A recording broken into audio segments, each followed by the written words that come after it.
Viral, Kades mandi lumpur protes jalan rusak, belum kering digilas lagi. Baru-baru ini viral sebuah video yang menayangkan Kepala Desa Bonder, Kecamatan Praia Barat, Kabupaten Lombok Tengah, Nusa Tenggara Barat, NTB, mandi lumpur. Dalam tayangan video beredar, Kepala Desa terlihat melakukan aksi mandi lumpur di tengah jalan yang rusak parah sebagai bentuk protes terhadap kondisi infrastruktur yang belum tertangani.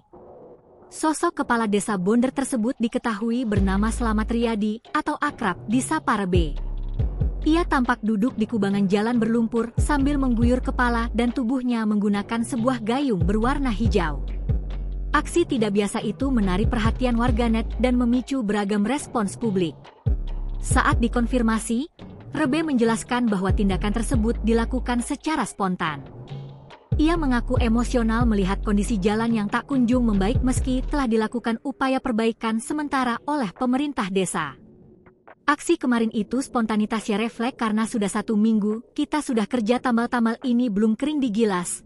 Belum kering digilaskan karena lalu lalang akses mobil yang begitu banyak lalu lintas tinggi karena ini jalan pariwisata, kata Rebe saat dikonfirmasi, Selasa, 23 Desember 2025. Menurutnya, tingginya intensitas kendaraannya melintas, terutama kendaraan roda 4, membuat tambalan jalan cepat rusak. Selain itu, kondisi saluran drainase yang tersumbat turut memperparah genangan lumpur di badan jalan. Rebe menambahkan, ruas jalan tersebut memiliki peran strategis karena menjadi jalur penghubung dari wilayah Penujak menuju kawasan wisata Selong Blanak.